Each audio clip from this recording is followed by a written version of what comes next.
And I think it's very important for everybody to be engaged because that everybody's on the same page. It's about, who's willing to change gears at the right time. Go out, go have fun, and just take it to them. For Wheeling University Athletics, I'm Zach Ziegler. It's time for another edition of the Greg Schmitt Show. Currently joined by Wheeling University head cross-country coach Greg Schmitt. And Greg, guys, coming off a big race at Lock Haven, a preview of the regional event, tons of PRs to go around. Talk about that event as a whole and what you saw from your teams. As a whole, we did amazing job. On the women's side, we had 2 PRs, Madison Conrad with almost a minute PR, and then Lucy Banks with a big PR. And Madison finishing 5th overall in the women's white race. And then on the men's side, we had multiple PRs. 4 out of the 5 PR'd. We had Magnus, who finished 7th overall in the white race. He PR'd.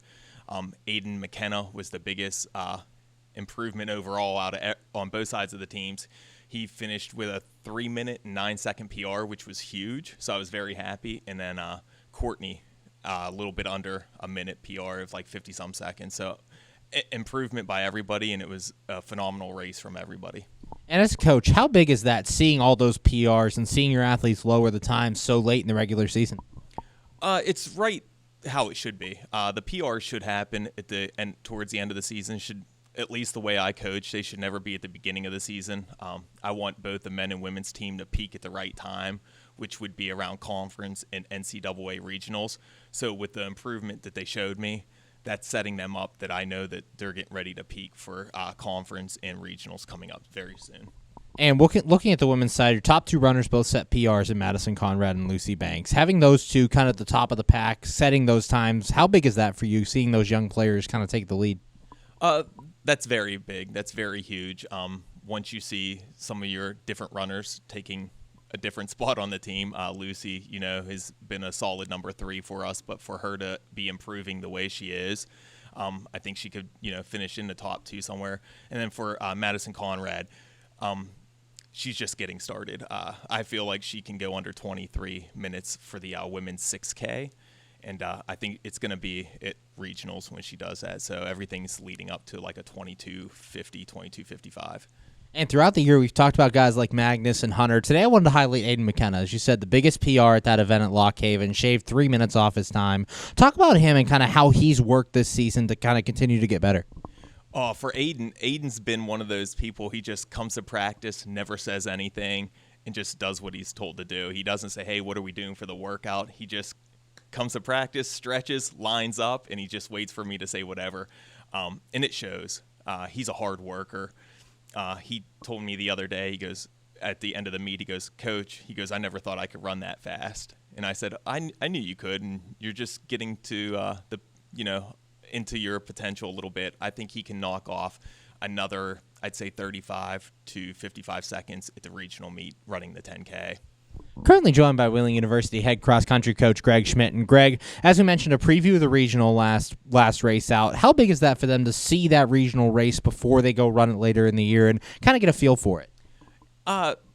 To me, I feel that it was very important. Me as a former athlete myself, that would be something that I would want to see. I'd want to see the regional championship course before I actually ran it at regionals. So I knew if that's something that I would want to do is run the course before the championship meet. I was hoping that that's what they would want, and I was hoping for the big outcome that we had with everybody setting PRs, except for a couple people, but they weren't that far off of their PRs. But I feel like that's a big, huge confidence booster to show those men and women where they're at right now in the middle of the season. And guys, heading to Carnegie Mellon this week, a lot of MEC teams in the field, 6 of them, I believe, at the event. Talk a little bit about the course they're going to run and kind of seeing this conference competition before you head to conference championships next 2 weeks from now. The course is a little bit like the Bethany and West Liberty course, except for, at least in my opinion, not as bad with hills. The CMU course is relatively flat, but it does got some hills, but it's not like the Lock Haven, the Bethany and the West Lib course where it had the back end where it had a big hill. So for me, I feel like running this course will be kind of, getting us ready for the Ogleby, but we'll still have to hit some hills for practice because there's not too many hills at this CMU meet. And finally, the final 6K and 8K of the regular season. What are your goals for this race as you kind of run that last tune-up before conference?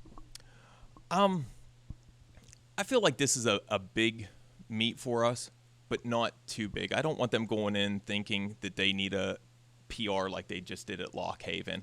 Once again, it's got a few, rolling hills in there. But for me, it's going to be a good indication to where they're going to be come Ogilby, since Ogilby's got a lot of hills, and some of those hills are running slanted. So this is going to be a nice tune-up meet for us, and then we'll have 2 weeks to get ready for conference. Thanks, Greg. Good luck this week. Can't wait to see you out there. Thank you, Zach. For Wheeling University Athletics, I'm Zach Ziegler. And I think it's very important for everybody to be engaged because that everybody's on the same page. It's about, who's willing to change gears at the right time. Go out, go have fun, and just take it to them.